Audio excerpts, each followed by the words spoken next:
여러분들과 가까이서 호흡하며 말씀을 나누도록 하겠습니다. 여러분들 혹시 빅터 프랭클이라고 하는 분을 알고 계세요? 예, 그분은 정신의학자이면서 유태인으로서 아우슈비츠에 수용됐다가 살아난 분이잖아요. 그분이 쓴 책 가운데에 한국에 번역도 되고 많은 분들에게 깨달음을 준 책이 있죠. 죽음의 수용소라고 하는 제목의 책이죠. 이 책의 내용을 많은 분이 알고 있으리라 생각을 해요. 자신이 아우슈비츠에서 살면서 어떤 비극적 상황을 맞고 있었는지 어떻게 생각하면 간증이라고도 할 수 있겠죠. 본래 미국에 이민 계획이 있었어요. 아버지, 엄마가 난 안 간다. 아버지, 엄마 생각하면서 안 가고 빈에 남아 있었어요. 정치적 상황은 바뀌었습니다. 히틀러에 의해서 독일이 장악되어지고 독일이 장악을 하면서 유태인들을 없애기 시작합니다. 그것이 수용소로 유태인을 끌어간 거죠. 빅터 프랭클도 유태인이기 때문에 그의 부모, 형, 아내, 자기도 끌려갑니다. 그곳에서 하나하나 죽어갔어요. 아버지도, 어머니도, 형도, 아내도. 그는 거기에서 비극적 두려움에 떨며 지내게 되는 거죠. 바로 그런 현실에서 살아날 수 있는 길, 그것이 무엇일까? 여기에서 아주 중요한 그의 독특한 학설을 만들어냅니다. 그것이 다름 아닌 로고테라피, 로고테라피라는 것을 만들어내게 되죠. 이 말을 다르게 표현하면 의미요법이라는 말이거든요. 이 뜻은 이런 겁니다. 어떤 상황이 벌어집니다. 그것이 저에게 자극을 줍니다. 그 자극에 대하여 나는 반응을 하게 되죠. 우리는 성경에서 이런 말씀을 봅니다. 눈은 눈으로, 이는 이로, 대운대는 대운대로. 무슨 뜻일까요? 누군가가 나에게 눈을 해왔다면 눈에 반응을 하는 거죠. 누군가가 나에게 일을 상하게 했다. 그 반응은 상대에게 일을 상하게 하는 거죠. 누군가가 나에게 대었다. 그러면 그 반응은 대운 대로 하는 거죠. 사람은 어떤 상황에 대하여 내가 반응을 해요. 리스폰스를 합니다. 성경에 보면 이런 말씀이 나와요. 이스라엘을 국경하고 있는 나라 가운데 강대국이 있었어요. 블레셋입니다. 모두 청동기 문화를 갖고 있을 때 블레셋은 지중해 연안에 있으면서 철기 문화를 받아들이게 돼요. 청동기 문화에 있어서는 청동기 자체가 구리기 때문에 철에 비하여 강도, 견고성이 아주 약합니다. 그런데 일찍이 블레셋은 철기 문화를 받아들이게 됩니다. 그 강력한 철기 문화의 무기는 칼이었습니다. 그 칼을 가지고 강대한 강력한 군사력을 확보하게 되죠. 바로 이때 블레셋의 장수가 골리앗이었습니다. 그는 이런 철기 문화와 함께 훈련된 병사를 갖고 백전백승의 전과를 올리고 있는 장수였습니다. 이스라엘을 침략합니다. 풍전동합니다. 이스라엘은 변변한 무기, 이스라엘은 방어할 수 있는 군사력 아무것도 없습니다. 그때의 군인들은 그 군사력 앞에 오줌 누며 두려워 떨며 도망자가 되죠. 어렸던 다윗이 심부름을 갑니다. 이 모습을 보고 우리가 잘 알고 있는 대로 물맷돌을 가지고 나가서 이렇게 외칩니다. 너는 칼과 단창을 가지고 내게 오지만 나는 내가 모독하는 만군의 여호와의 이름으로 내게 간다. 그리고는 그 물맷돌로 골리앗을 쓰러뜨리게 됩니다. 자, 이런 성전을 올리고 다시 동네로 돌아올 때 이스라엘의 수많은 여인들이 다윗을 칭송합니다. 박수치고 환영하면서 다윗이 죽은 자 만만, 사울이 죽은 자 천천, 왕을 이렇게 비하하게 됐죠. 이때 왕, 이때 사울은 반응을 합니다. 그 노랫말의 반응의 내용이 뭡니까?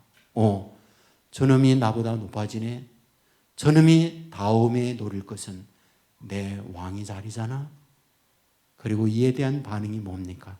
다윗을 죽이기 위해서 칼을 던지고 창을 던지고 군인을 동원하고 모든 현상범으로 그를 현상범으로 내세워서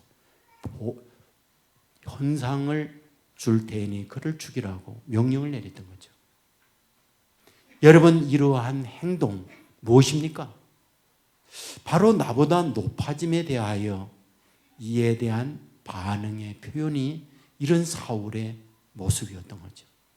근데 꼭 그런 문제 앞에 이런 반응만 내리는 건 아니에요. 예수님은 복음서에서 이런 얘기하죠. 누가 오른뺨을 치느냐? 그러면 왼편도 돌려대라. 누가 너와 함께 오리를 가고자 하느냐? 십리를 가져오라. 누가 너에게 겉옷을 가지고자 하느냐? 그러면 소도까지 주어라. 그러니까 일반적으로 어떤 상황을 만났을 때 보통 반응하는 그것과 전혀 반대적 반응을 예수님은 말씀하셨던 거죠.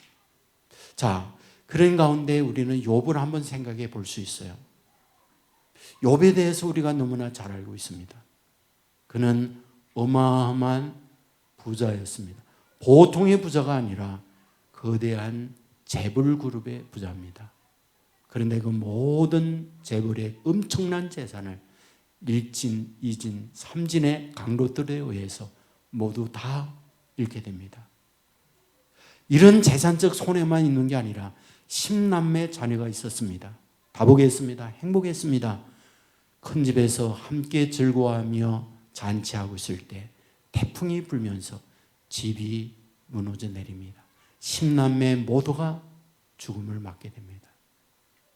이런 모습을 보았던 아내가 남편 욥에게 저주합니다. 당신이 믿는 하나님이 당신에게 준 것이 저주요. 하나님을 저주하고 죽으시오. 그리고 가출해 버립니다.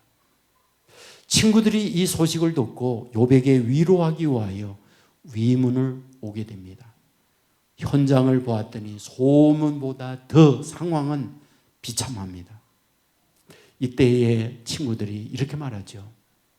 아무래도 네가 일어난 상황을 보았더니 예사로운 문제가 아니다. 그러므로 너에게 숨겨져 있는 죄가 있는 즉 그 죄를 해결해야 되겠다 라고 하면서 오히려 비수꽂는 이런 악담을 퍼붓게 되는 거죠. 바로 이런 상황이 있을 때 욥의 반응은 무엇입니까? 과연 너희들의 말이 맞다. 하나님이 계시다면 이룰 수 없지. 내지는 너희들이 말하는 대로 나에게 숨겨져 있는 은밀한 죄가 있구나. 회개하든지 그래야만 되는 게 아닐까요? 그런데 성경은 어떻게 말하고 있느냐? 욥은 이렇게 말합니다. 나를 정금같이 나오기 위하여 하나님은 나를 단련하고 있다. 바로 이런 문제는 단순한 문제가 아니라 하나님이 나를 단련하고 있다. 그래서 이 단련한 이후에 내가 정금같이 나온다라고 그 비참한 상황을 그렇게 반응을 하게 됐던 거죠. 저는 이 시간에 여러분에게 이렇게 말씀을 드리고 있습니다. 여러분이 살아올 때에 언제나 여러분의 인생은 꽃길만 있는 건 아니에요. 때로는 가시밭길이 있죠. 여러분이 원하는 모든 기대대로 성공만 있는 건 아니에요. 때로는 실패도 있는 거죠. 누군가가 여러분에게 박수하고 여러분에게 인정하고 여러분에게 찬사만 보내는 건 아니에요. 누가 뒷담화하고 누가 껌을 씹듯 씹고 나를 비극적으로 끌어내는 일들도 너무 많아요. 우리는 이럴 때 그런 상황 앞에 우리의 내면적, 우리의 외적 반응, 표현을 할 수밖에 없어요. YM에 보면 그 YM에 나오는 여러 가지 책들이 있어요.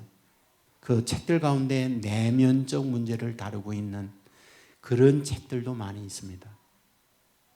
어떤 책을 보면 오바댜에서 나오는 이 다림줄에 관한 문제를 갖고 내면의 심리적 문제를 설명하는 부분이 나와요. 다림줄이 무엇인가요?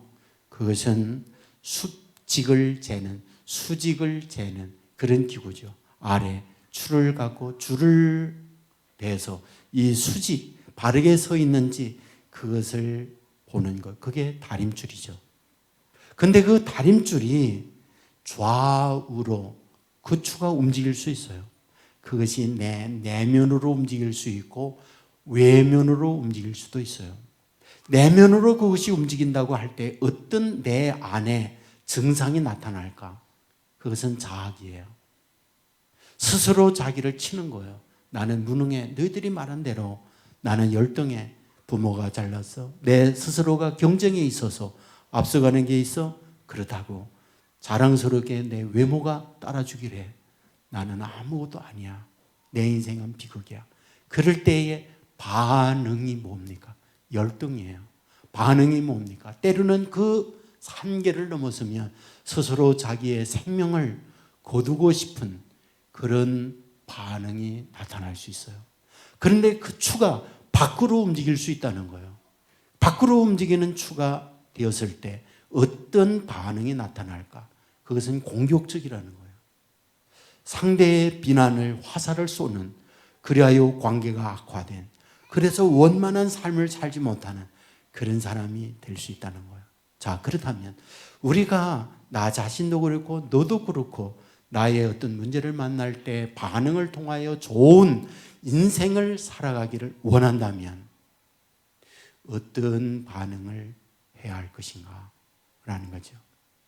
어떤 것이 나 자신이 생각할 때도 정말 나 괜찮은 사람이야 라고 스스로를 인정할 수도 있고, 어떤 내 반응의 모습을 보면서 주위에 있는 분들이 너 나와 다르구나, 그런 인생을 살아갈 수 있겠느냐라는 거죠. 자, 그렇다면 그 반응을 취하게 될 때 그걸 어떻게 해야 되느냐? 빅터 프랭클은 로고 테라피에서 이렇게 얘기를 하고 있어요. 어떤 문제가 생깁니다. 그 문제가 나한테 옵니다. 그 나에게 와서 그것이 반응을 해요. 그런데 이분은 여기에서 로고 테라피를 얘기합니다. 의미 요법을 얘기합니다. 이 말은 무슨 말이냐? 어떤 상황이 벌어집니다. 그리고 그 상황이 나한테 옵니다.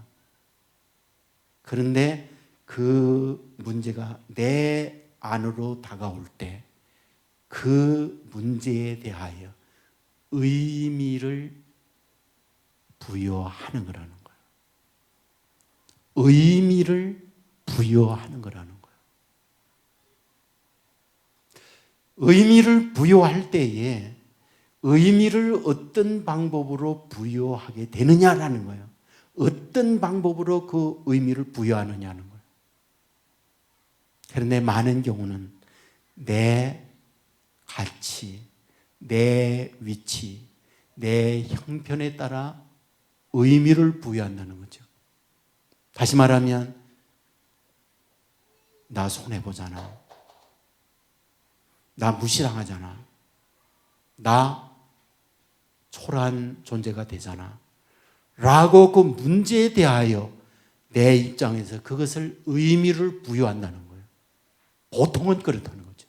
그런데 그런 내 입장에서 내 가치, 내 상황과 연결된 의미를 부여하게 되어지면 그것으로 인한 그 결과가 많은 경우는 비참해질 수 있다는 거예요. 자, 그렇다고 한다면 어떤 의미를 부여해야 바른 의미가 되겠느냐라는 거예요. 어떤 상황이 벌어집니다. 그 상황을 어떤 의미를 부여해야 정말 베스트, 잘한 의미였구나 라고 의미 부여가 가능하겠느냐라는 거예요. 결국은 시각이에요. 내가 내 입장에서 보는 것과 하나님의 입장에서 그것을 보는 시각이에요. 믿음이란 무엇이냐? 어떤 상황, 어떤 말을 들었을 때 하나님의 시각으로 그걸 보는 거예요. 그리고 그 문제에 대하여 하나님의 시각으로 의미를 부여할 때 그것은 전혀 다른 세계를 볼 수 있고 그 삶이 그 의미와 함께 전혀 다른 다음 단계로 점프할 수 있는, 비상할 수 있는 계기가 되어진다는 거예요. 여러분, 오늘 본문이 있어요. 본문은 우리가 잘 압니다. 엘리야가 갈멜산에서 영적 전쟁을 하는 내용입니다. 당시 시대적 상황이라는 것은 어떨까? 왕이 아합입니다. 아내가 이세벨입니다. 둘은 어떠냐? 바알을 섬기고 있는 그런 이들이에요. 그래서 하나님의 종교를 버리고 그리고 이 나라 믿어야 할 국교는 바알 종교다. 그래서요. 바로 이런 상황에 엘리야, 하나님을 믿는 이 사람이 나서서 바알은 하나님이 아니야. 여호와가 하나님이야. 여호와를 믿어야 돼. 라고 말하고 있는 거죠. 이것은 어떻게 생각하면 왕의 정책, 왕의 생각에 정면 도전하는 것이고 자기의 생명을 내어놓아야 하는 위기적 선언이었던 거죠.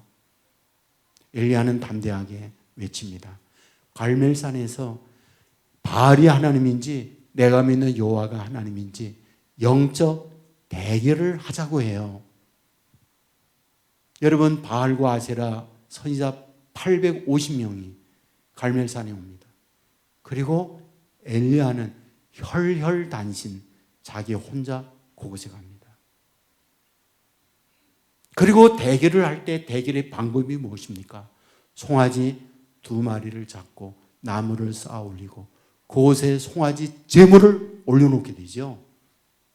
그리고 하늘에서 어떤 하나님인지 바알이든지 여호와든지 불이 내려서 성냥 피우지 않고 라이터 되지 않고 기름을 뿌리지 않는데 불이 나서 그 제물을 흠양한다면 그게 바로 하나님이라고 하자. 서로 합의를 하고 먼저 바알의 선지자가 송아리를 잡아서 거기에 올려놓습니다. 그리고 이른 아침부터 정오까지 바알이여 바알이여 이 제물을 받으소서, 불이 내리소서. 그러나 불이 내리지 않았죠. 왜? 바알은 죽은 신이니까. 바알은 우상이었으니까. 엘리야 차례가 됐습니다. 엘리야는 나무를 쌓았어요. 송아지 2마리 올려놓습니다. 그리고 하나님이여 하나님이여 라고 하지 아니하고 저 바다에서 물을 기르다가 또랑을 파고 물로 제물 위에서부터 가득히 부어 찹니다. 또랑도 물로 가득 찼어요. 엘리야는 하나님 앞에 이렇게 계속 말합니다. 여호와 하나님, 하나님이 여호와가 하나님 된 걸 이 백성으로 저 무리들로 알게 해주십시오. 그리고 두 번째, 내가 여호와의 종된 걸 저들이 알게 해주십시오. 라고 하나님 앞에 기도할 때 불이 내렸어요. 보통의 불이 아니에요. 거기에 있는 겨울의 모든 불을 다 흩어버렸죠. 재물을 다 흩어버렸죠. 무엇을 뜻하고 있는 걸까요? 여호와 하나님이 살아있다는 것을 그 자리에서 증명하고 있는 것이었잖아요. 자, 그렇다면 엘리야는 어떻게 이런 결단, 그런 상황에서 이런 반언적 태도를 가질 수 있을까 하는 거예요. 엘리야는 어떻게 이것이 가능할 수 있었을까 하는 거예요. 모두가 다 왕의 지시, 권력자 앞에 머리를 조아리고 다 바알로 갔어요. 유일하게 엘리야 한 사람만이 그런 행동을 하고 있는 거예요. 무엇이 엘리야로 하여금 그런 반응을 하게 하는 걸까? 라는 거잖아요. 그게 뭐일까? 그게 바로 관점이었던 거죠. 보고 있는 눈이었던 거죠. 하나님의 눈으로 보는 거였어요. 어떻게 해요? 하나님은 살아있다는 그 눈을 가지고 살아계신 하나님께서 살아계심의 표시, 살아계심의 현상, 그것이 하늘에서 불이 내려서 재물을 핥아 주십시오 라는 것이 엘리야가 갖고 있는 마음이었어요. 그런데 그런 관점으로 그런 반응을 하게 되어질 때 하나님은 정말 살아 역사했어요. 그리고 재물을 핥았어요. 살아계신 하나님의 증거를 엘리야를 통해서 나타내 주었어요. 이 부분은 현재를 살고 있는 저와 여러분에게도 동일해요. 문제는 뭔지 아십니까? 눈에 보이는 것이 너무나 커요. 그리고 나는 그 큰 것 앞에 한없이 작아요. 문제는 무엇인지 아십니까? 내가 생각해도 눈에 보이는 것이 진짜 같아. 그리고 안 보이는 하나님이 가짜처럼 느껴져. 이것이 오늘 젊은이요, 저와 여러분의 문제이기도 한 거예요.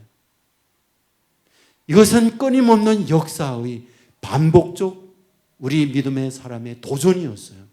한 번도 이 공식 변한 적이 없어요. 질병이 찾아옵니다. 시련이 찾아옵니다. 하는 일마다 안 됩니다. 내 인생 무너집니다. 안 믿는 애 잘 됩니다. 그리고 걔들은 오반짓 다 하는데 인생은 잘 풀려갑니다. 우리는 여기에 쏙표를 받는 거죠. 과연 하나님이 계시는 거야? 하나님이 있는 건 맞는 거야? 우리는 뿌리채 흔들리게 되는 거죠. 여러분, 진정한 멋진 반응은 무엇입니까? 하나님의 시각, 하나님이 살아계시다. 바로 이 믿음을 놓지 않는 거예요. 놀라운 사실이 있어요. 이 믿음을 놓지 않고 이 시각으로 반응을 해 보세요. 살아계신 하나님이 그들과 함께 하십니다. 역사를 이루어냅니다. 이런 믿음을 가진 이에게 하나님 실망시키지 않습니다. 정말 고단하고 낙심된 일이 있다 할지라도 바로 웃을 수 있는, 이것을 위하여 하나님은 기다렸고 바로 이런 결과를 얻기 위하여 이 과정을 거치게 했구나. 그런 고백, 간증이 여러분의 고백이 될 수 있습니다. 송솔나무라는 분이 계세요. 그의 이름이 진짜 송솔나무라고 하더라고요. 우리 작년 2018년 VIP 축제할 때 그분이 와서 간증을 하셨거든요. 그분과 함께 만나 이야기를 나누었어요. 하나님의 연주자라는 책을 썼어요. 거기에서 자기 인생을 얘기해요. 어릴 때에 아버지 사업 망했어요. 살 수가 없어요. 빚쟁이들이 빚을 갚아달라고 집에 찾아옵니다. 돈이 없으니 도망자가 됐어요. 아이들 학교에 그 사람들이 기다리고 있다가 자기 누나가 있었고 자기가 있었는데 붙잡아 인질로 삼고 수많은 비극적 고통의 시간을 어릴 때 지내게 됩니다. 이모가 미국의 뉴저지에 살았어요. 어머니가 연결을 해서 여기서 우리는 못 산다. 아버지가 그날 엄마, 누나, 자기를 붙들고 통곡을 하면서 절규했어요. 하나님, 이 아이들 하나님 맡아주십시오. 그리고는 한국을 도망치듯 아버지는 남고 어머니와 함께 누나 자기가 미국에 갔어요. 존 F 케네디 대통령 그 공항, 거기에 그는 내리게 됩니다. 1988년 2월에 미국에 내렸을 때 차지한 공기가 처음 자기를 맞이했다는 거예요. 자기는 영어를 못해요.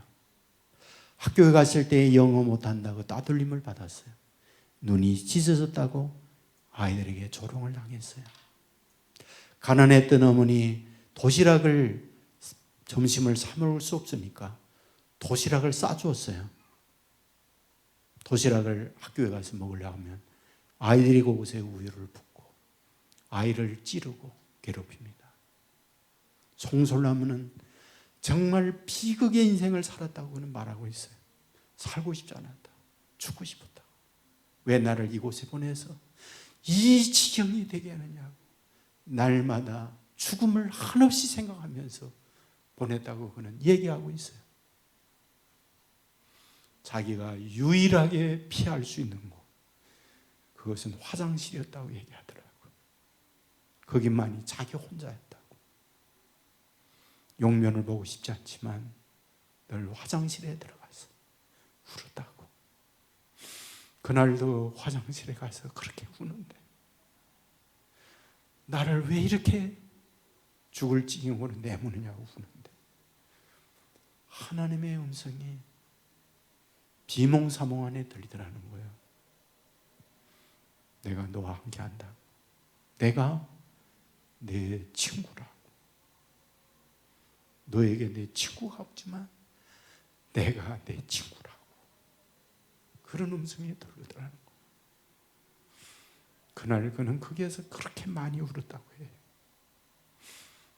화장실에서 나왔습니다. 그런데 어디선가 음악 소리가 들리는 거예요. 그래서 음악 소리를 찾아갔더니 밴드부였습니다. 그곳에서 서성거리고 있으니까 선생님이 들어오더래요. 들어갔더니 플룻을 주면서 한번 불어볼래? 그러더라는 거예요. 자기는 플룻으로 나비야 나비야 정도는 부르대요. 나비야 나비야 이리 오너라. 근데 한 번도 동해물가를 불러보지 않았는데 그거를 부르고 싶더래요.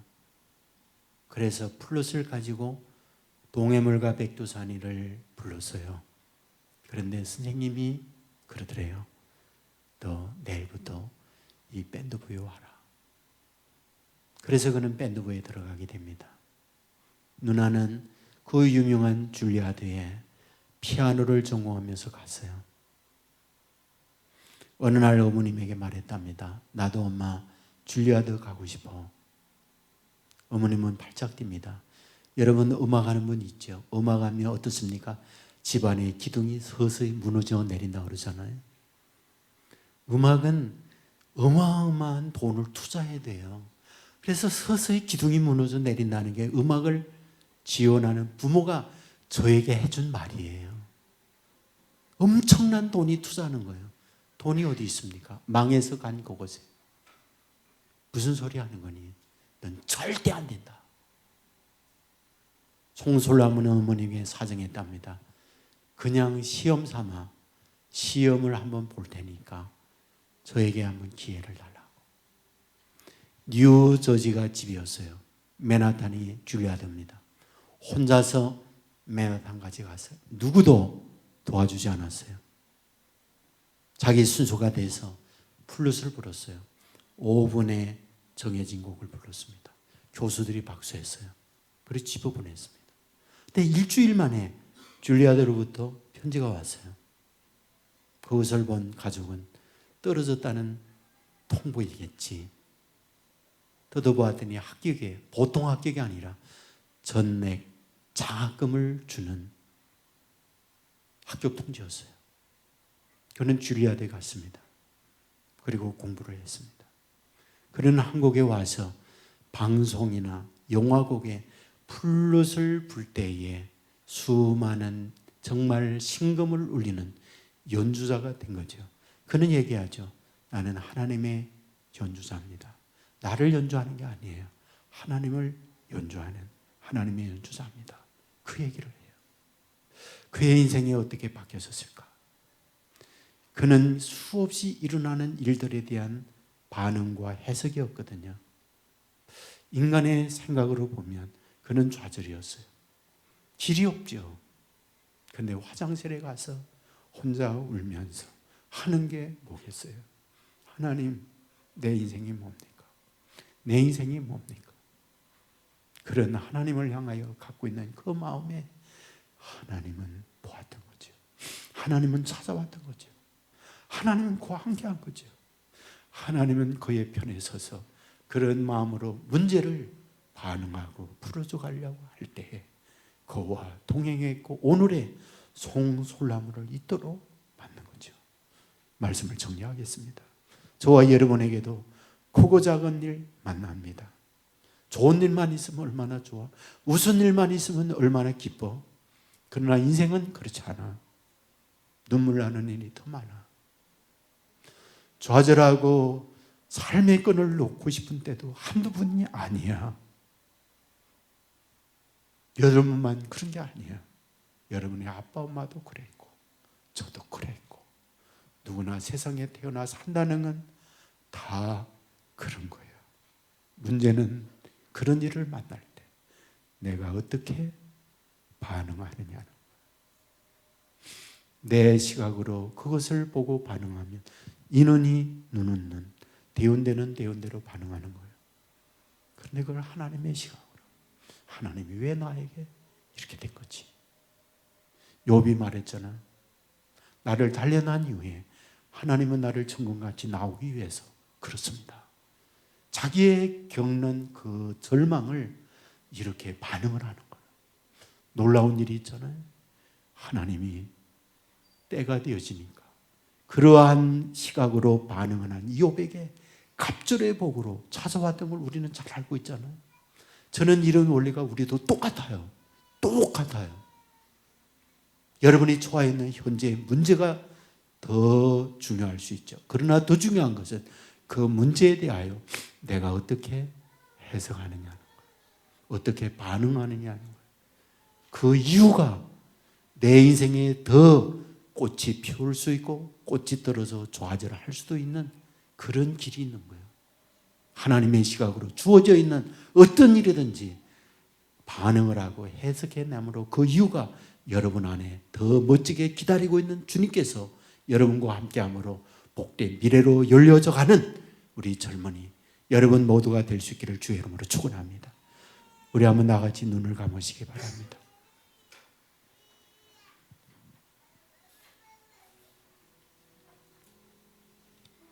우리 한번 내 인생은 어떤가를 한번 돌이켜보면서 여러분의 삶을 한번 돌이켜 지금까지 지내왔던 발자국 하나하나를 돌이켜 보십시오. 어땠는지.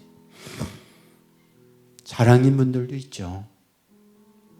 그러나 그 발자국을 지우고 싶은 분들도 많이 있잖아요. 그것이 족쇄가 돼서 나를 힘들게 하는 분들도 있고요. 인간의 시각으로 보면 나는 절망이에요. 또는 그것 때문에 눈물을 흘리고 아파하는 분들 많이 있잖아요. 그런데 그걸 하나님의 시각으로 그것을 반응하고 해석해낼 때 오늘의 우리의 삶과 전혀 다른 미래가 열려질 수 있다는 거죠. 우리 시간에 잠시만 합심하여 기도할 때 하나님, 누군가가 나에게 말을 하든 어떤 일이 나에게 벌어지든 그런 문제를 하나님의 시각으로 볼 수 있도록 나에게 믿음도 주시고 그런 마음을 주시옵소서. 다 같이 잠시만 우리가 합심하여 기도하겠습니다. 사랑의 하나님이여, 우리 젊은이들과 함께